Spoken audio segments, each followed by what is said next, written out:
Ko ke hupanga mohenga hi tal whakatapu ko tō pēk whakatapu atu pa mihen. Talangata te au whai ki tō mama watu ka ata mo e whainga maari ko ni ke o atu ai mo polokalama ko ia ko e tufunga whanua alo au. Ai ko heni pe mo palofesa to ke tā sosio laftani. Ke whahoko te tau polokalama ko ia ke hui ke ni. Whatanga pe kainga ko ongo le rei atu e polokalama ko ni. Ke te mo tō ke apina pe ko e ngau e ngā. Ke tau inasi kotoa i he hoko atu ko ia e polokalama tufunga whanua ko ia alo au ai na ma ki whahoko whahiri wike mai ka kamata i he weekend te ma whoki rewa ke ma taimi polokalama anga maheni ai te ma whahoko atu ia i he hoata tu site o wike kotoa be i he taimi tatau pe ko ni whahoko to ai polokalama o ko kore whoke u tatalerei ai professor i he hawani tatalerei ko e professor ki he polokalama o wikeni ko ilo ko e taimi go ku wahai koe polokalama hui ke taha ko hange hafu taimi lahi ia i kai ke whakahoko atu e polokalama mo whanongo atu ke te koe ke whatala noa ku ke whahoko mai pia pe he whuke ngai whare pia moyanga ho analyse o ngahi kaweinga ke he kehe o ku hoko i he tau ki pure anga i tonga pe kai ke ngata whuke ai ke polokalama koe ta whakahoko mai ki he konistuto ne ko tui ko taha eni ha polokalama maho inga apito he kulawa ke toi mama ngai ai tu ko tau konistuto ne o whakahoa ke ngai mea ko ia o kulotonga haukai tai ni. Whewheha ke professor pe mo ngā ue whahoko pe me i he university o au whewheha ke family hena i he hauani. Malo bito tonga pe o ko whamalu atu i he talamalu e whonua lotu pe mo ako kai hoko atu a e ta polokalama pe whawhika i pe tau au sia ai whainga maari e ni pe whawhia e tonga hange ko talanoa toi hoko atu ai ta polokalama whoki ki he wiki ko tō pe he ku hange e ta whaawaha wiki ua mai ko e ni hange ko holau a full time lahi pe ku hinga lahi whoki e tonga he koe ngahi mea o ku hoko whaka momeniti whaka sekoni whakai houa he ao i he wiki kotoa pe i he wiki kotoa pe koe ngai mea lalai o hoko ke moia ka kaitonga i heni motonga pa whi maurewa ke whaha tau lafo pe mua tau tuku whakau kau ki ai i he wiki kotoa pe i he te whito ke mo ui whakapolitikare mo ne whakawaki pe mo u mea ke he ka kumau lelei pe o ku sai pelu sane mo whamiri sai pe ngā aue alo au heni e tonga pe a koe ken pelani o kulele lai au pito ai COVID ko seriani falufal me i ono afe ki fitu afe ai ma o COVID ta na ki mai ki ai flu pe ko ki mautori ken pelani o ku fonu ai fare mahaki la lahi he ni pe na to ngā hi fo mo fare mahaki ke COVID to fonu moia pe koe kau tamate afi kuna u koe ke toe lava he influenza o ave ai flu mo COVID ko tu ngai mau ia ku ha wene kau tamate afi he ko steu i pe fo ke kau tamate afi tonga ke nau fa hoko fatongia no nau ha mo nau tolo ave kakai pe ku kore mare fare mahaki ka pau pe kai ke puke lahi i flu mo COVID pe ke alpe ki hotoke ta ku kai ke te afi tu koe whare mak fo owe ne alanga ke COVID whonu moia. Ka koe mautu unga e, pa kuma kei whaehi ehi pe, toi hau whoku mo monkeypox ia hau e mea Afrika, he koe tau mea au pe he tonga. Hau e wai la si anga mahe ni me he noa te, me Europe. Toi hau, we mea gona o whaata noa me hau me noa te, ianga e tau tuu i he South Hemisphere, noa te kau tamako. Ka kutoi vahe. Hau me Asia, hau me Afrika, hau me noate, me pore noate. Koe hanga ia tau mea e nau whanau mai. Pe koe whakatūtā makito. Toi whanau pe u mea e nau tō. Ko wakai hifo kui ai e Omicron. Koe P8.5 koa pe koe ha. Koe kua ukitonga, koe Delta. Pe koe mea nau kulawe ke ai ke ta polokalama wha o si. Koe whakatūtā maki koe alu a kau tae huhu. He koe kauta e huung nau to reproduce mai ai u vai las fo o koe whatutamake tonga ka pau nau whaata ke alange kauta e huo kolonitini. He koe ni koe mea koe hoko i tonga o kulere ai e COVID mo e flu mo e mate. Kai ke au ke tu unga lau ngea ulai ai ni ka aku hoha ai kakai. He na i kai to tonu ia ke whaata pe koe huhua se ke huhua tonga. Na tata noana ke tala mai ata ke alu ki tonga. Koe huhua i mamani o kulere mai o kutu whakatu tā maki ai kau huhua over he nima miliona tupu o kuna nau huhua pe heni o kukau ia he risk ki he toenga whanua he ko ose e iwi ai huhu nau malawa reo ke nau hange pe nau toko kau tae huhu.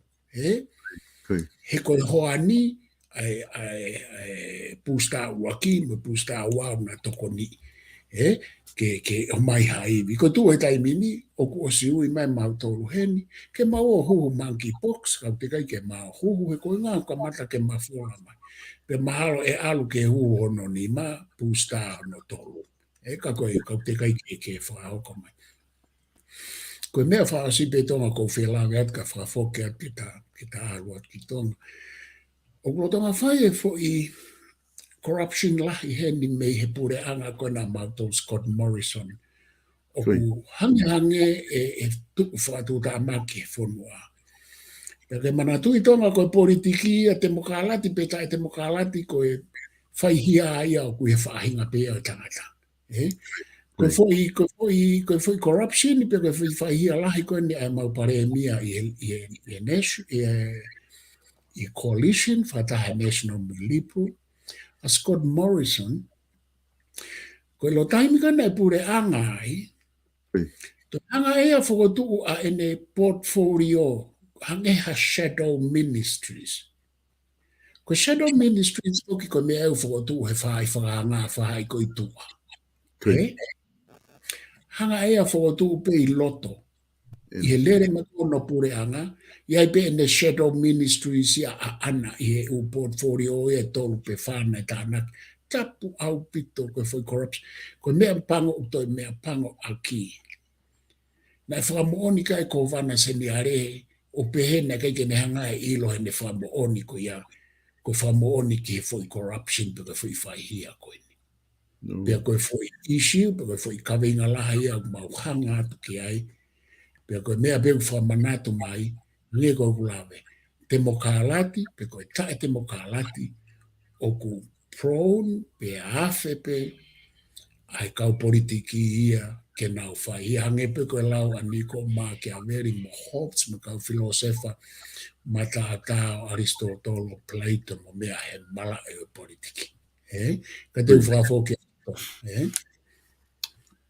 Mone apito, professor pe ko tui mahalo, ka ngahi mea ia hoko he ngahi whanua i murini, pe ko tui, o mamata mai ki ai kakainga ko ia, pa mai kakai tonga i tonga, pe ki topure anga. Ko ngahi koe taimi lahi o ku whenga, o hoko ngahi mea hoko ngahi pure anga muri, ke ako mea i e hotau pure anga, ko ngā ke ona hoko ai e whainga mea ko iai. Kai ke, ko hange ko hotala noa ko ia ki he maha kifo ki e professor ko ilo i ko tonga, o ko te CFP he social media ki he lahi ko ia, ai tono tohi he kakai ai flu ko ke kaureka. Lahi palaparema o ku mao i kaureka i he flu, i he whainga flu ko e ni tonga, pia ko sia e ni ihi o ku whanau ni ku asimai ku nau malolo, pa koe ki papapau i he nau malolo ko ia, pa koe nau malolo he flu, pa koe malolo pe, i ha whahinga maha ki kehe na nau mo uai. Ka kehe ka ku hange o ki whakaili whiange e nea ona ke tuunga. Ko ni nau whanongo he mea ai minister mo ui, pia mai pare mea he na press conference wa mui mui. O ku te hange o kakaha ke tau COVID i tonga ki olunga. Pia ku kailewa ke ilo he ne tuu ko ia professor, pia kuanga whewhe, ai ki kaka ko ia, pia mohono whaata koe ka wāwhonua. Pia te nau ke hoko atu pe ai, pia te nau te review, o te liliu e tu ni neongo fia ka kai tonga i murini i hono whaata koe ka wāwhonua ke nau lava atu ke putu me hafua a ngai mea whakawhamiri na kai ke nau wanga maheni ki ai ka na ta ofi he whai ngahi waha tau e fiha koe ni ko tau situ o ke ai profesa. Io tonga, koe mea ia pe aku to tonu peke to e fai e sio lahi, Koe, Pea sio ki he mea koe na talana ulawe ki ai, ko no wha ata e kakaina e kai ke huhu o kutu whatu tā maki. Pea moi kau huhu wā ke to e wha sio ki ai, he koe tau whakawai koe ki he talanoa ki he huhu, ku i kaito ia ha mea ia tene malu i ki tau tolu me he me ani. He ku whiwhi au pito e tau alo tatole kuonga koe ni koe mea koe ni ke he wailasi. koe, He ku nau mutation, nau whanawhanau, pe i kai ke tupu ai whai he kakaia i he uwheitu me nau wheo i mo whangamono manu hange ko Afrika, ko Asia, ko nau whakatupu e u wailasi fo o ko wakai whau te ai wailasi fo o ko asisia ina hui ko o si. koe, Aia ko paurewa ke tau mateu teu ki kuonga ko age of viruses. Kamata mai me o tau ko ni ko tau situa me ai fa ilonga ilahi he mea ko ni. Paurewa ke tau to ka pau ko ata ai huki tonga. O ange pe ke ai ke malu ai fonua, ua ave hakau ta ai huhu nai ta ai huhu i muri, ua ave hakau huhu ua. Ko ku hinga ni e whakasisi ke whiunga pea ai paroparema ku o si mau i tonga. Ka koe tau hanga wha atai o mea pehe. Na ua na tonu mai u vailasi ka whainga ni iu symptomatic, o ku ia nau tolu pe ka koe ke asmai ka na hanga na tō wha mafola. Se ke u paroparema ku hoko he kau tai huhu mo huhu ua. koe, Aia ko u mea ke tau whakakau ki ai, ka pana te o me hata haia hato e mea ke malu ia tau tolu na tau alu ki ai, ka koe ki teha mea ke malu ia ki. Na ka koe ai koe ke tau lotu ata atonga, koe kau maani o ni pe, ko tau tolu fu koe ni koe ke sai tau lotu e kai pe ke tau hao tau tolu. Me uparo pare ma koe ni kai, ka koe mea whaas tonga e mea koe ni koe mea ko whakaukau ki ai koe hono ue sia ki tau tolu ho tau ata mai mo tau urunga ngā e COVID. koe, Pea ko nofo whakaukau ki ai koe mea mahu inga ia e kune hanga o liliu ki tau tolu koe ke tau whakatoka ngai i e fo i tau mai tolu koe ni.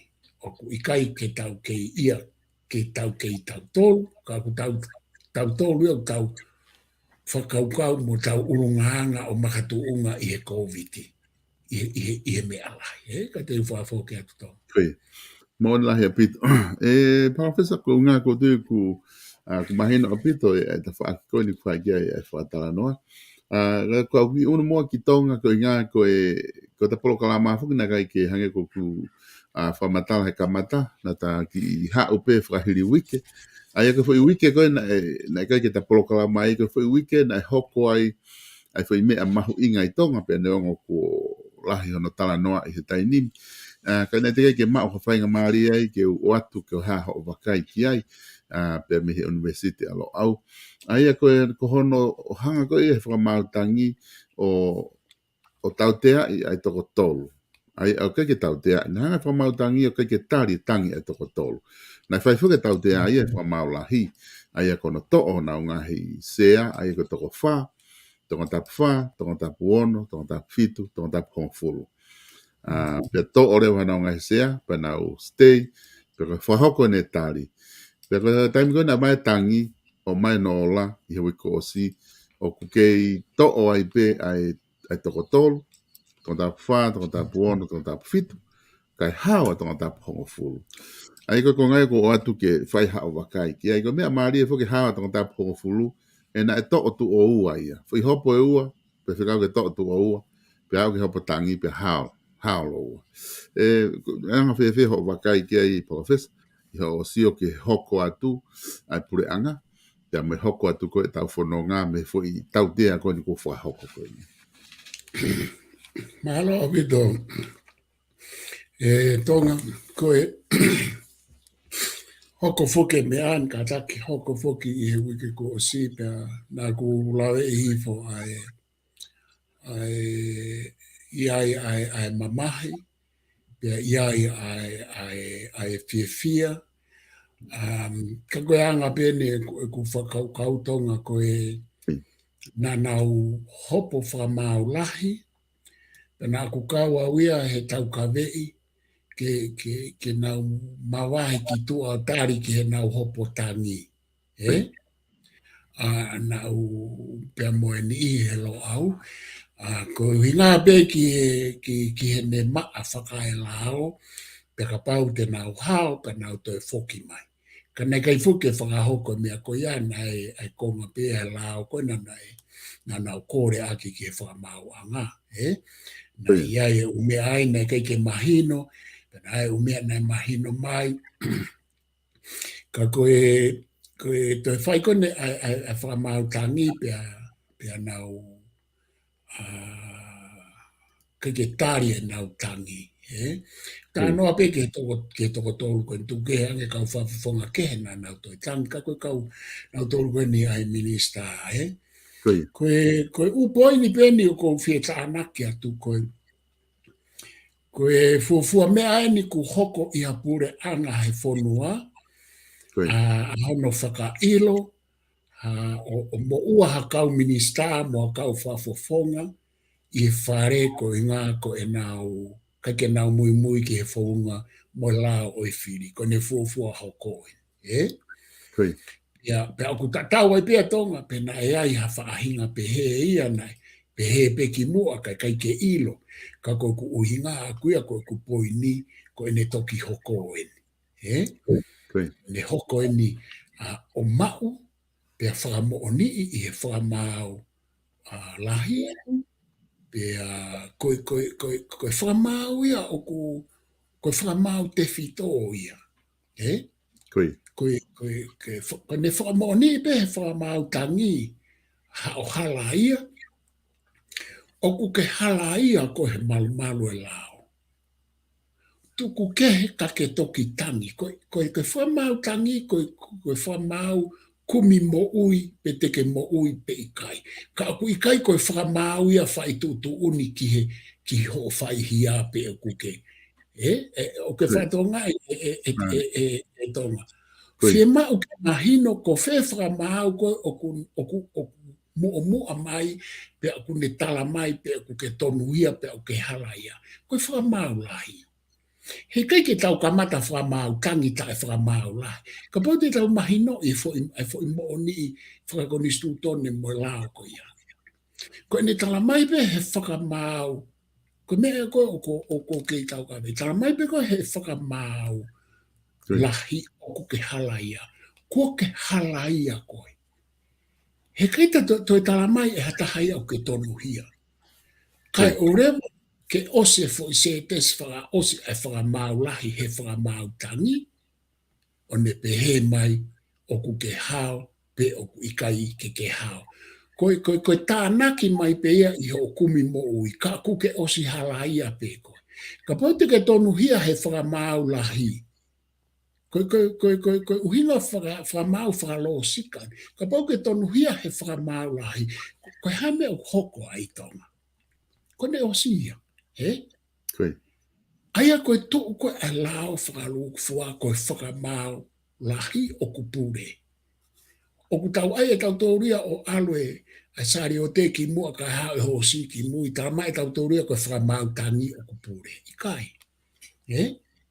Koe whakamau tangi ko ho o kumi hamesi me he lao mo e whakamau anga. He kuoke halaia, he kapau te ke tonu hia, he ikai te ke toe alu. Ke whakamau tangi.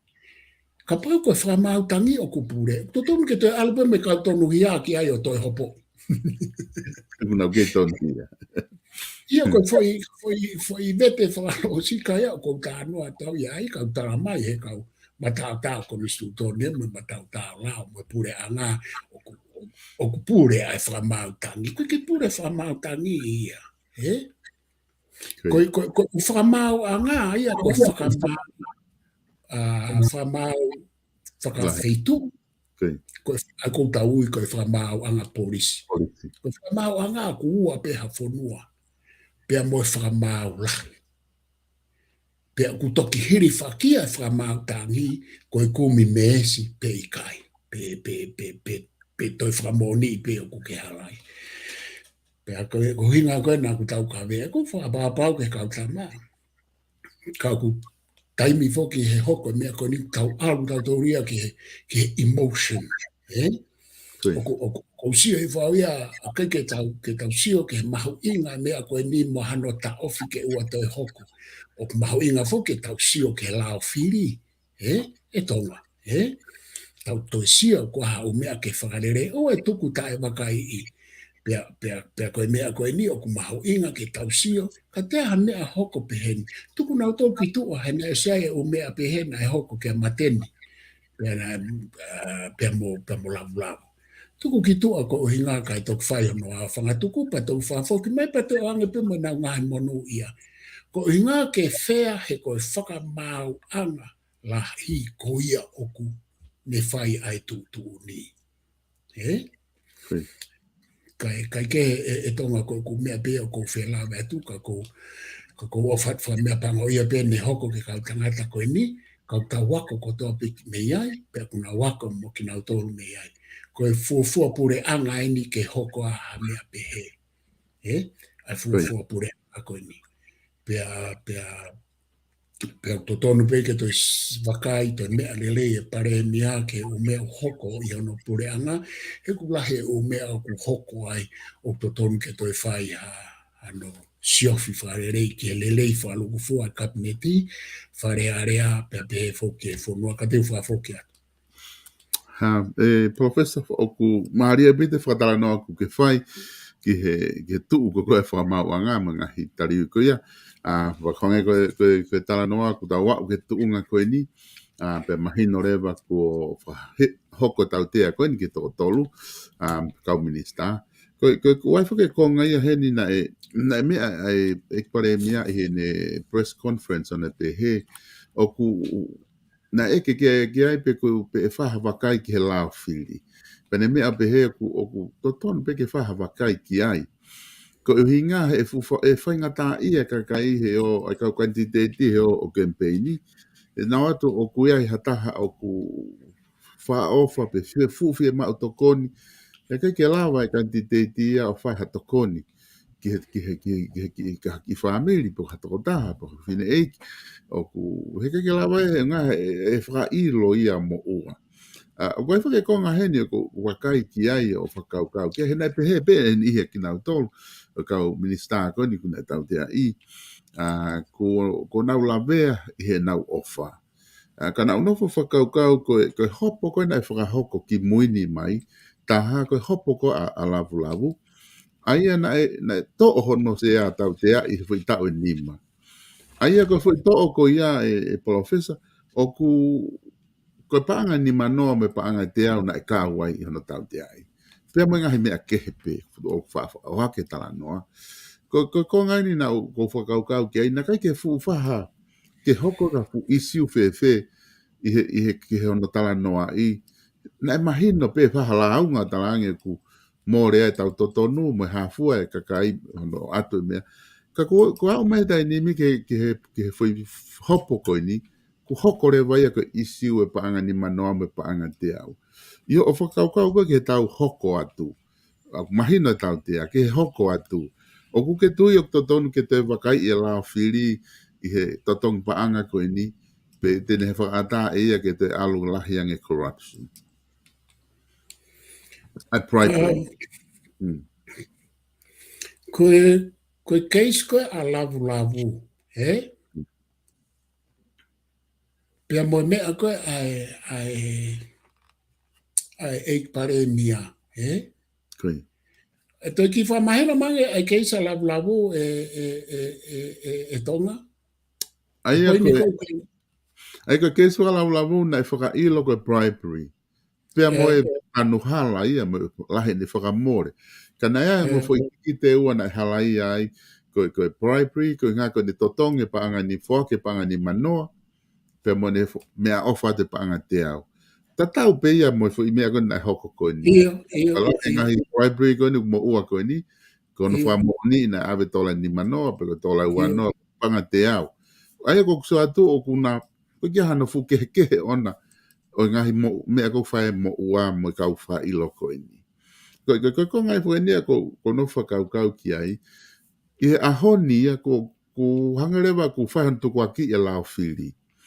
O pehe ku o toton ke wakai e lao whiri, o ku hala lao whiri, ma hape, toton ke whakalere i he kai ki te lao whaha tokoni. Kana o se hopo lau ina kai ke whaha futala noa i kai whare area pe, ke whaha no wakai e lao whiri, he koe toton ke mohu hata he tola ni manoa mo te au. Ko pehe ui wai nā o ku hoko ai ke tau ririwa lao whikapau, ki he tau hoko atu. O toton ke tau wakai e lao whiri, pe toton ke tuku pe ia, kai whai pe ki here ka nau talanga fua pe e kau kanti te tiki he lao. Io, koe mea kou tau uhinga ki ai. Na uhinga ki ai ki mua. Koe foi mea o kuua, koe ongo foi isiu koe ni. Koe ne maua koe i he whakamau angalahi.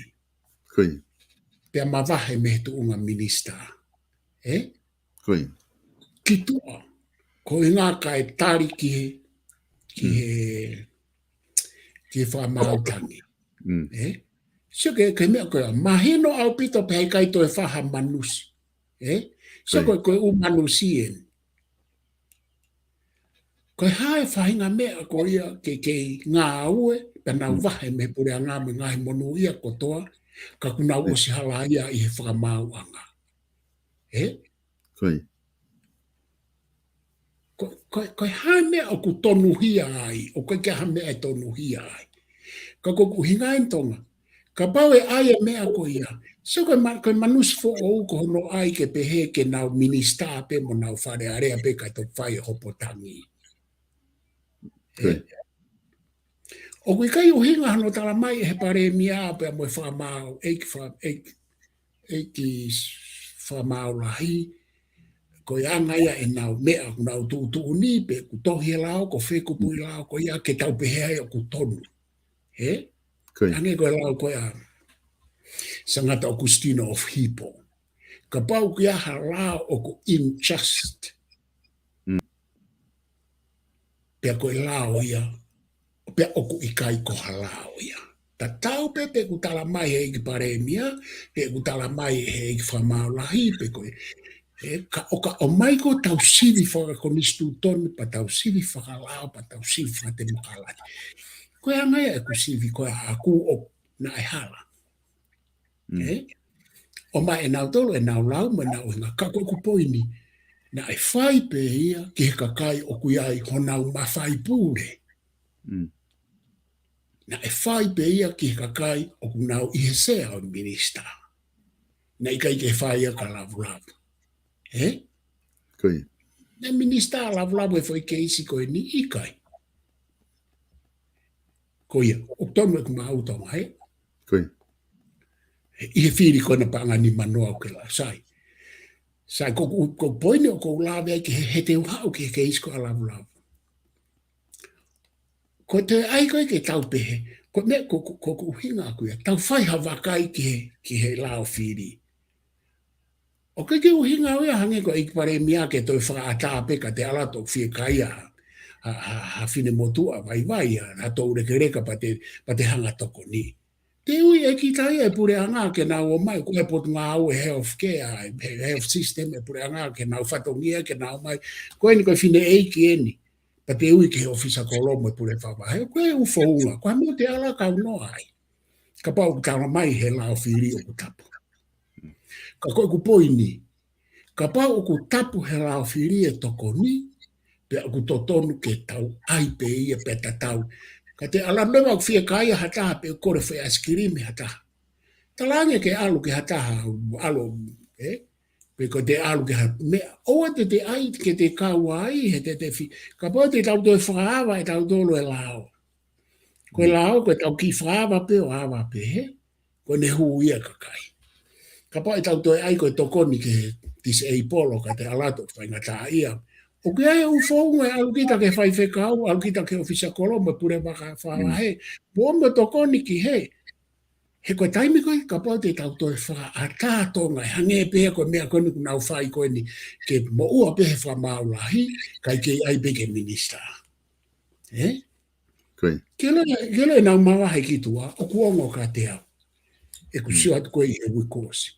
Ka koutou e whakawhetai ki he lao. Ka koutou e whakawhetai, he kuiai e tau lao, kuiai tau konistu tone, ke ne tala mai, ke na woko na wapi. Neongo a e neongo ka ki tau tolo.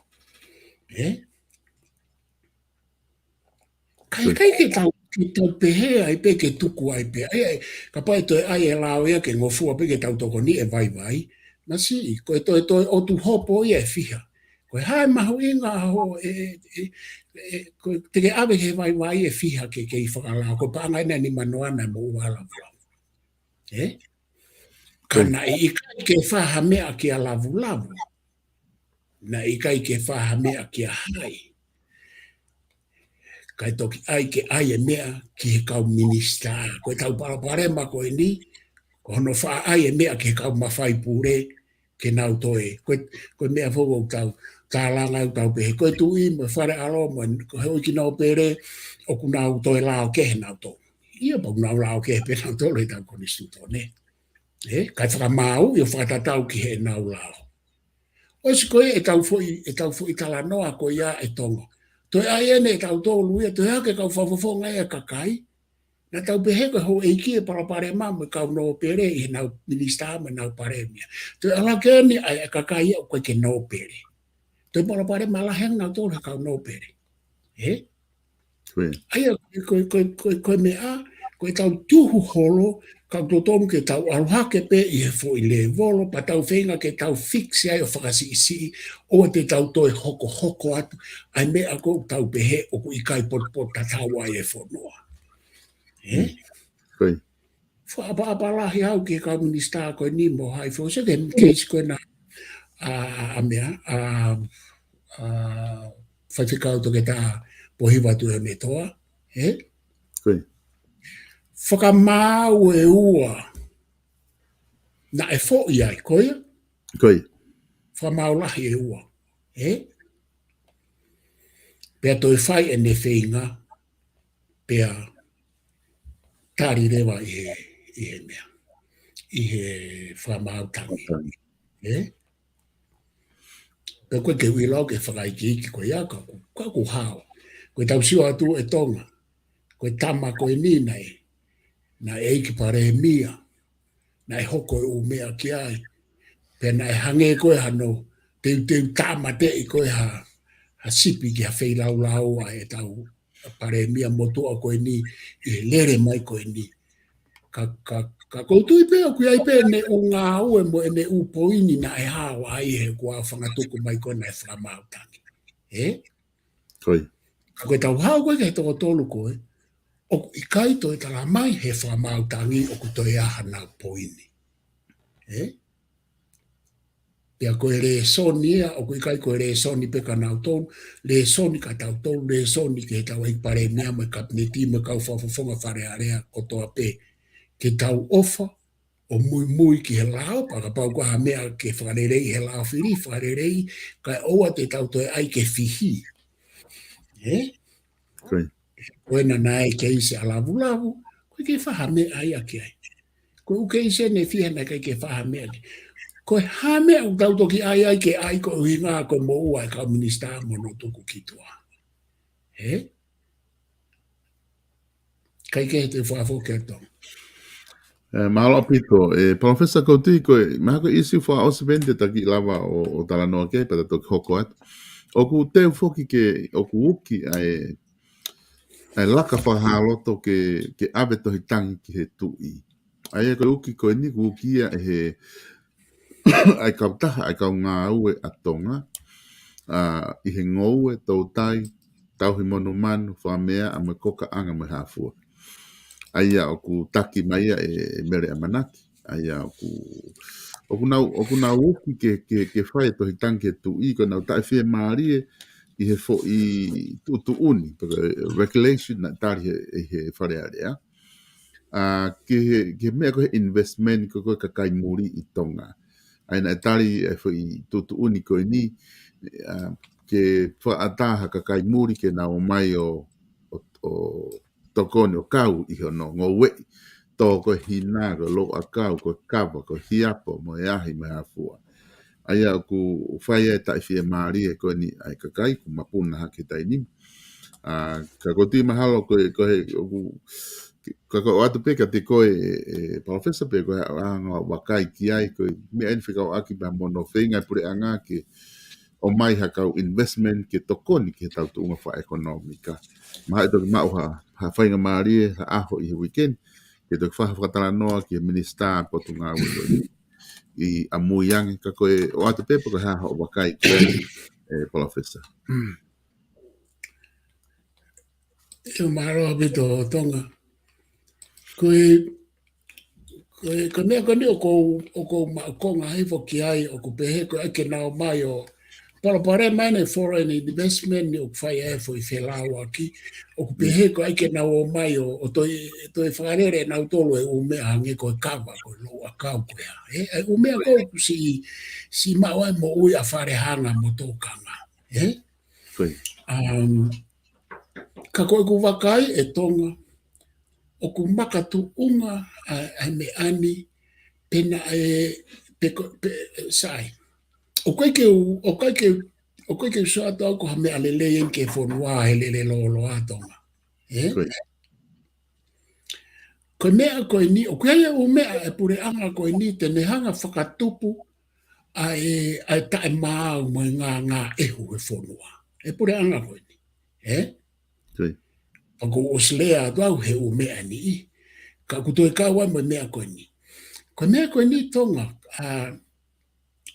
ka hange ko ni ka pau ko mahino ka savea ta pau ni pe mo oni pe farala anga o ku kai lava he ka kai tonga ke na nga we o me ko ni ko kaba ko lo wa ka ko ha fu o me ko na asma ke fai ka to tangi Pe ka pau o ku kai ke na lava faka statistika falala anga.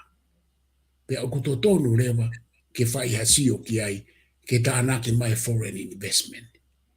Kai ai ke mahino au pito ke ute nau take over. Ka ko e ku wakai mo e ku mau I he ku nofo I tonga e tonga. O ku lava le lei he kakai o fai ai u ngā ue koe ni wharehanga mo tō kanga mo ngā tai. Ko hono whakaivia pe, mono toko nia ki nā tō. Pea koe foi uhinga ea tonga, ka pau o ku whai bene he pore anga ko hanau sio paanga, pe koe ai ke nau middleman, ke nau te ai ke nau huholo he poate, mo neu tau spahia ra tore o mea koe ni tonga. Koe ai pehe nau takie o mea ke ai ke nau mau inasi me ai me he humaha u blosa ki me muri. Koe katoa mea ni au kuloi. O mea e ku hoko ia. Pako ai atau he ku hoko. Ka pau koe ai ni ke nau toi maua e nau tonu hanau mo ui.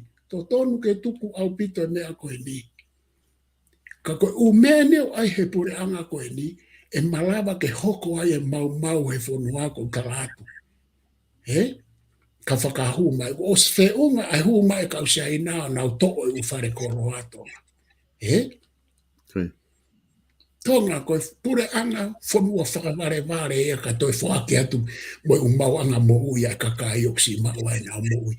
Pea o ku nau whaire rei he kakai e kawa koe lo a kau ka meu te ai ki o mai kataki. Te tau ke he resources koe ni mo kau muri o ku tau osi ke pe mo kau sia ina. Ka ku os fe unga kau sia ina he ko os kamata ke tau tari pe o ku tau mo ui mo ngā ue mo ki nau tō. Ofa mai e pure anga koe ni ka pau nau to e whao harafa anga ke. Koe mea kou tō kanga tau ki ai ki he kakai koe ni koe kakai kou sefu nau teke ai tō hitangi koe ni. Koe ni he nau tō koe o mea ene whiha nau teke ma e nau mo ui pe a nau tō ke mau ai ha nau tō mea ha nau tō. Koe paro pare mei tonga. Koe teke he kautama koe tohi tangi ke mawai nau mo ui, koe ai he pure anga e mea koe ke mawai ha nau mo ui, kai fefe ai kakai whakalongo fua. Koe. Koe mea e koutou ka ngā tau ki he lao, o koutou to ka ngā tau ke kautoi tangi. Tālu e lere mai ai whengariri, mwe lahe kakai a hena koe nau mai peke kumia i ke mawai ha nau mo ui, pa nau toi ai business mo nau to. He kau peke koe na u whotu tu koe na. O ke kakai koe au totong ke o te nau toi asi maha mea he koe nau whiha i pāngo inu nau whai e whonua. Ka koe ke tawile tautou pa me unau toi o mai ai ke teke koe ai justice mai mea. Koe kakai koe ko nau os unjust e nau mo ui tonga. O kui kai ke utari pa o kui kai ke uhinga e ka te au e nau toi o mai o teke ke justice. Koe.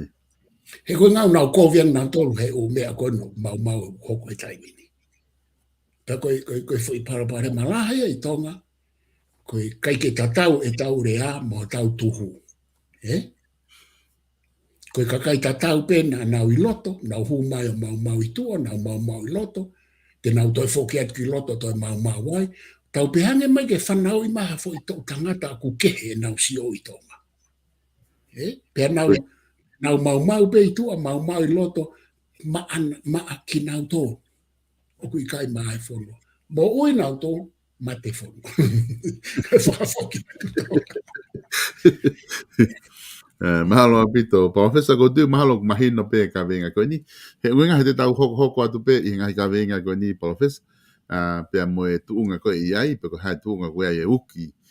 To tang ko ni pe ko o hange ko tala noa e toki fa venga ki fa tala noa ke potunga ko ni. I ha POLOKALAMA he weekend.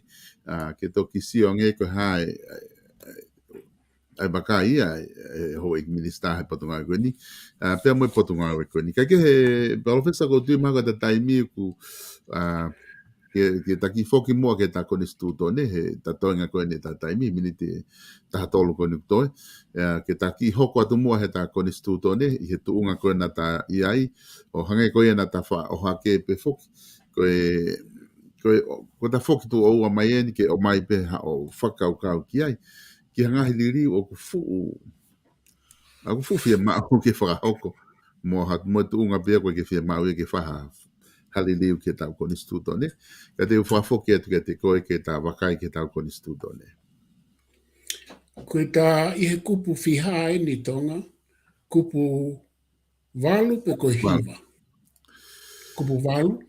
Koe kupu walu o ngofua ke kakai katoa pe ke whai e nau tangi. Koe kupu walu ia e tau kon instituto ne. koe O kai ke u tukehe ke whakaiki ki tonga ka koe kupu ia koe nika te au o kui kai ke whaha whie mau viviria ke liliu. Ko sio aku ke foi kupu ko ni ko ko nga ni o ta wata ina pa ko u tama imata ni e ta ko instituto ne ka to kia ha u me afakala o ia ki kupu ko ni ka ko foi kupu ia te ia ko instituto ne o ngofua ke ka kai ko to pe ke fai e na tohi pe ko e na tohi kore ke tui pe ke fare area pe ke whakataha o area ke mea o ku hamai ke te kinau tōru o to tonu ke nau kore ke tu i ke whai pe ki whare area ko hono whotu pe ko hono ta ofi ka pau ku nau whakataha melino pe tae ha mahafi kau mo tae mo veu veu.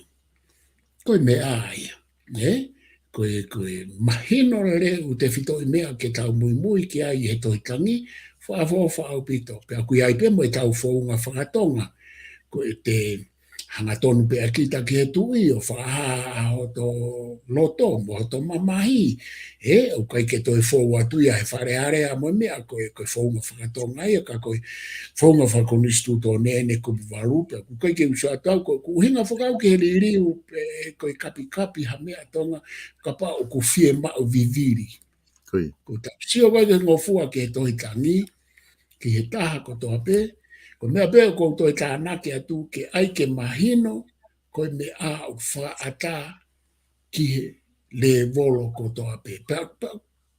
Ko whakai peo lau whaata ke le volo ko toa pe. Pa toki tuku kehe ai alua ke whamautangi ko tala noa ke heia ka ko hinga fuenka ka tau tohitangi ke whare are a mo tui ka ko maari a pito no ngā o ake fuirea ko tangi ko tau tohi ano ngā o ake konstituto ne ko maari ia kui ko tohitangi ko pumarutangi ko tau alme whamaulahi ke whamau ke mai ha mespe i ka i ko whamautangi foi liliu rea maari ko Court of Appeal ko tau ai ko liliu ko tau alu ke pes fa o si o tau whenga ki tau mo ui mo tau mamahi ko tau tangi kai whafoke atu tonga malo ai ku mahino apito ai foi kupu ko ni professor hanga te au na te kai ke ta hau he kupu fitu ai ata ko newspaper io ko isa tape foki mai ki ai ko kupu fitu ko ata ai newspaper ko foi kupu tolu si i heni i kupu fitu ko kupu roki kupu mo kupu tolu ko ulo aki o ngofua ke kakai ko to pe ke rea aki motohi mo pulusi ayanga o na loto mo na fakau kau pe i kai fotu tu halao ke tapu ia o lau i kuonga e ata ta ngata elea mo nusi pepa ka i kai ta ofi he tohine ngā hilao o kukau ke lau i kovi ngā hi whakapuri so e konga uloaki si mahino au pito me a ia ka kutoi fihi foki ko hu mai ai miti fa sociale electronica umea ko ia ke ngā ue pore anga ke ulao kene spase lao ka kutoi alu pe foki e aha ko toa pe iau to tom ke toi siofi ke toi mawange ulao ka koe foi konga uloaki si i pe ia tonga ma alahia ke te au ume ai au asipeia he ulao kotoa ki he freedom of speech, freedom of publication a maamani ko ume ania ko hau katoa me Europe, hau me kariki, hau moloma.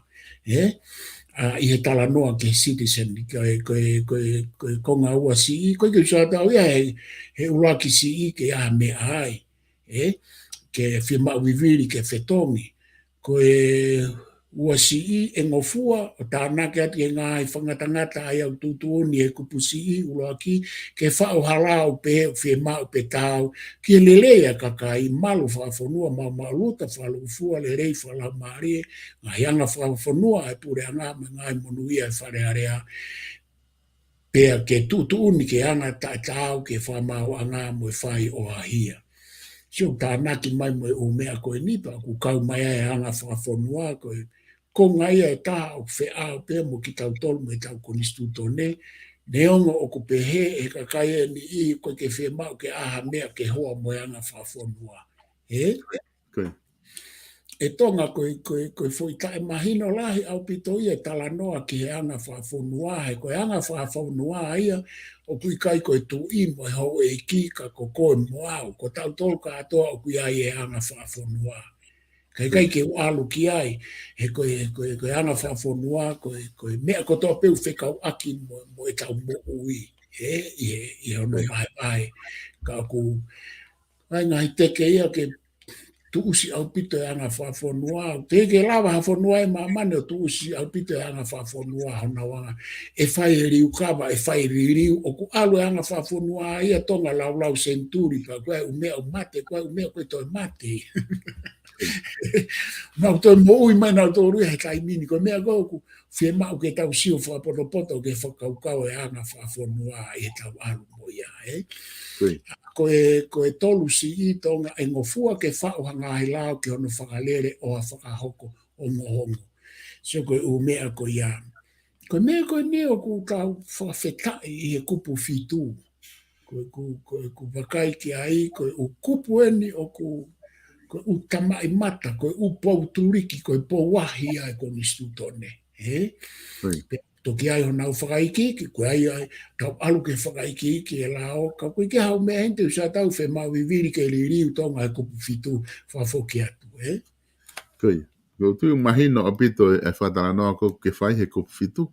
Ko ngo foi kupu la lahi fukeni ku ta o mai ki ai kupu fitu kupu valu ai tala no ko ni na ta auxiliar Ko mea pe e tonga ko fie tāna ki atu, ko ko kupu koe ni kupu walu ma kupu fitu, u kupu wha ofa e tau ko nistu tone. Ko toe nia a koe moau ke ta lava o whai e mea kou tala mai he kupu. O ku tau pehe foki, tau tukua ki e u kupu e ni he ko nistu tone, pe malawa pe ke tau mooni, ka koe hange koe kupu koe ni. Koe toe ni a koe moau, pa toe me pureanga ke nau siofe whaiki ke ula koe ni, ka koe a umea ke whakarerei i he alu ai whaariunga o e tāiwa. Ka ku mea ia koe ke tau manatu i, ko tau tolu he tāiwa e ni i, o ku to tonu ke tau whakarerei i, o whakatonu ke konistu to neha, nge koe kupu walu, me kupu fitu, ka whakafokia. Mahino apito ia e profesa ta almo ke kupu hiva, ai ke kupu hiva koe he pea se ko puse. Whaafofa, ia. Koe kupu hiva he pea se ko puse, koe lao e tohi o he pea se ko puse, koe mea ia, koe ke usua tau ia, mea ia o e kakai kotoa pepe, e kai wei o tae ngata, ngata pe ka iai hatau, pe hanga tuu i he whonua, pe tokingofua ke tu i ke ne wei ia. Aia, koe ke usua tau ki aha mea heni i he fo i kupu ke whema viviri ke riu tonga. Ko ngahi ngofua ulawa ke oange ke hataha u whakahu plisone ki hatohi ke malawa ke sio pe o ku whema o ke nofo pe plisone pe koe ne hau ki tua koe ngaka toki whai haa ne hopo. O ku alu fuke natula o e fo i kupu koe ni o he pea se koa puse ai. Pea ka paurewa hoko hanga tuu, hatau pe ko hanga tuu, pe koe mea rewa e tu iko ne sio ka kina utoko whahau pirisone, pe ku hae mea ke whaika na utoru. Ka koe poi neni whikau aki moe totonu ke ua whakahu noa ia koe, pe loka koe o kaiki ngofua ke peil mai koe, ta koe o whi mau peki ke hau ki tu atari ko hopo, pe ko hao nofo ai ko ngā whi mau peki ke nofo pirisone. Koe umea koe ni o ku ka pau hei kai ke whai e fo i kupuia koe ni pe a kuhire vai koe whonua whakapōpula. Ke whakahu pe ha whahinga taha ia.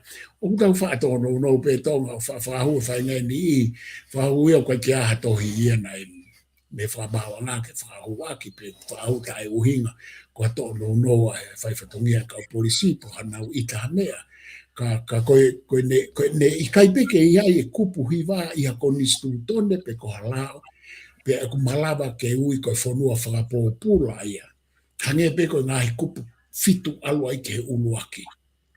He koe konistu tone, hange pe koe konistu tonga Britania se mani mo Faranse. O ku whakatonu aki ai kamata ngahi kupu ki he freedom. Ngai article ke freedom, he koia tene hanga o si pela mai mo whakatutu mai e toenga e konistu tone. Ai ko o smau ko he tau konistu tone. Pea koe o mea ia ko ha uto no i he alu ata e konistu tone, ka te tau whakatonu mai ki he. Pea ka pau koe tau konistu tone o kure e volo tolu, hange ko tau tolu. Te tau whakatonu mai ki he volo tolu. Kai ore wa kutongi lava o riri hifo ki a rifo re volo ua, pere volo ta. E tonga, kai kupu mahu inga ene kupu i waa whafukia.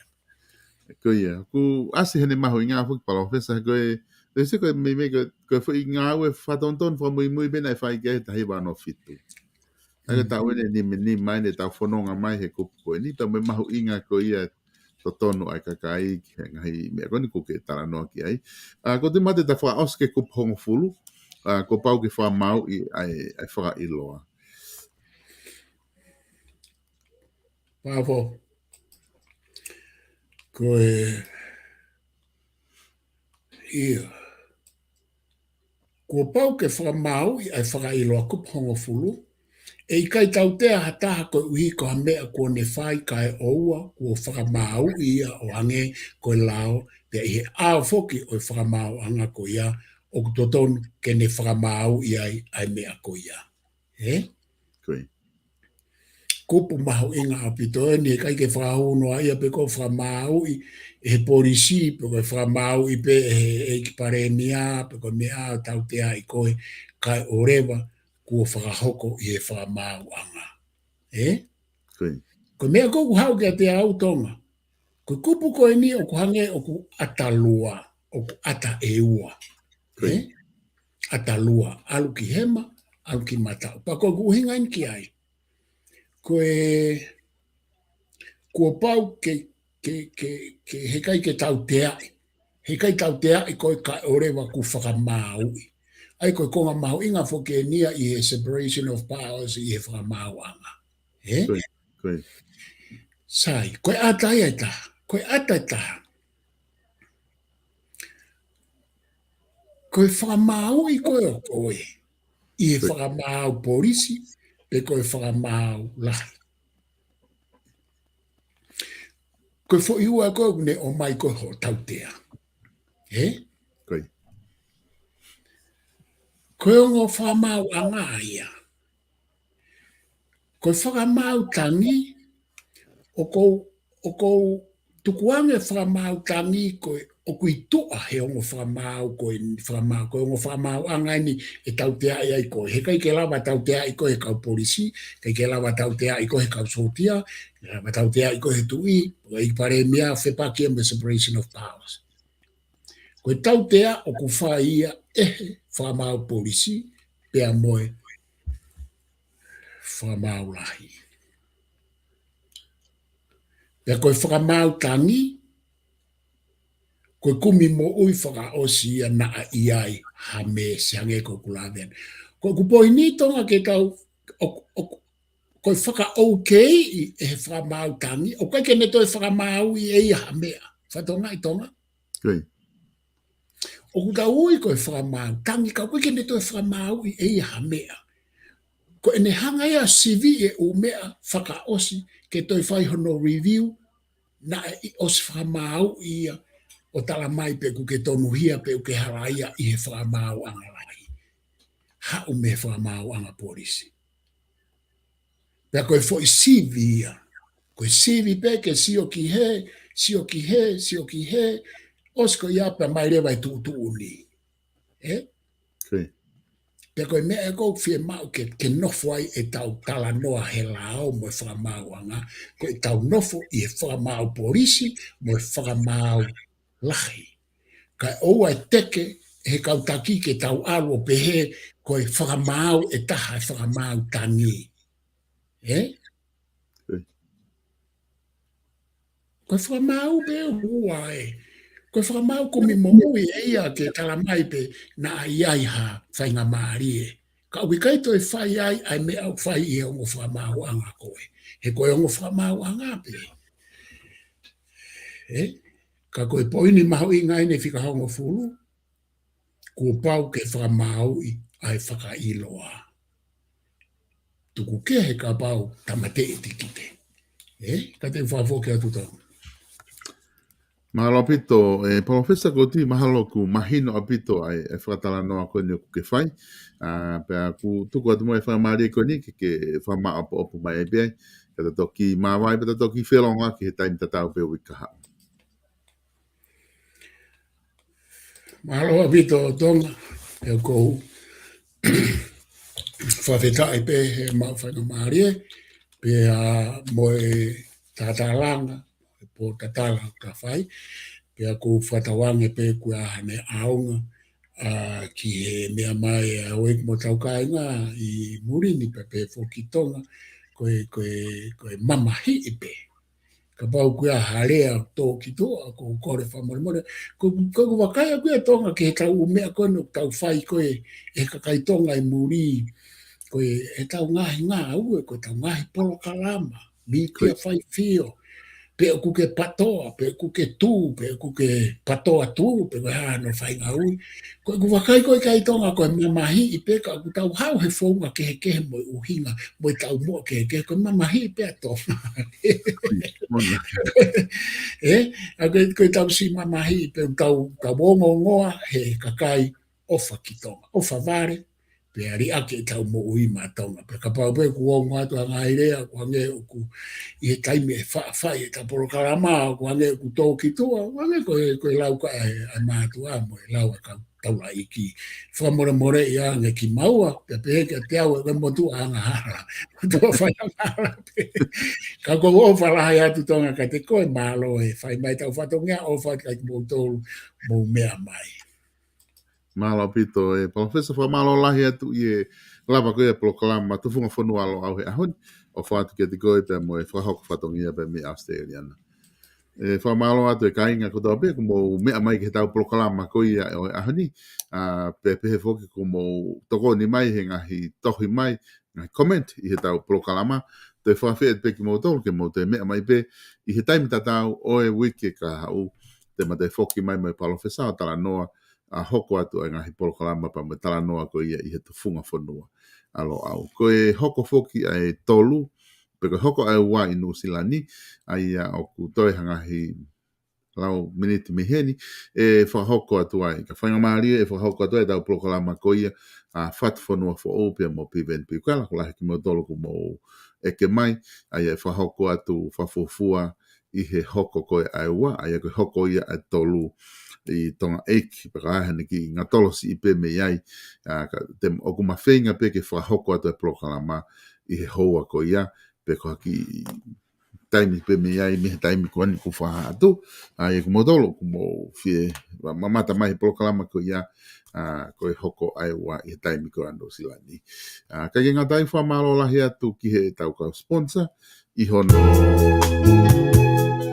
whahoko ko ia e ono kei whahoko ono sponsor ko e tau ngahi polokalama o ku o atu me heni tato fito ke tau ngahi tau taha ko ia mo ngā ue aki e tau polokalama whamalo lahi atu ke tingi moto hangai ko ngahi polokalama tato fito ke ngahi polokalama ko ia whafangu sayone ko e pultausa ko e holou i fi ko ngahi polokalama ke tala no ako mo politikare ko ia ia te whunga whanua alo au pepehe foki kihe polokalama ko ia FATUFONUA fo ou ke tonga pe atonga ko e no kau sponsor pe me Amerika ko ngahi ki motol ko toa pe ko mo tokoni i hono whapaanga o e ngahi polokalama ko toa pe ko atu ka tau te whito ke tau kau taha finance ko ia ko e South Pacific Loans o ku whamalo lahi atu ke tiki mo tolu ko toa pe ko mo wala mai o tokoni i ngahi polokalama ke hekehe o ku whahoko atu pe miheni ke malawa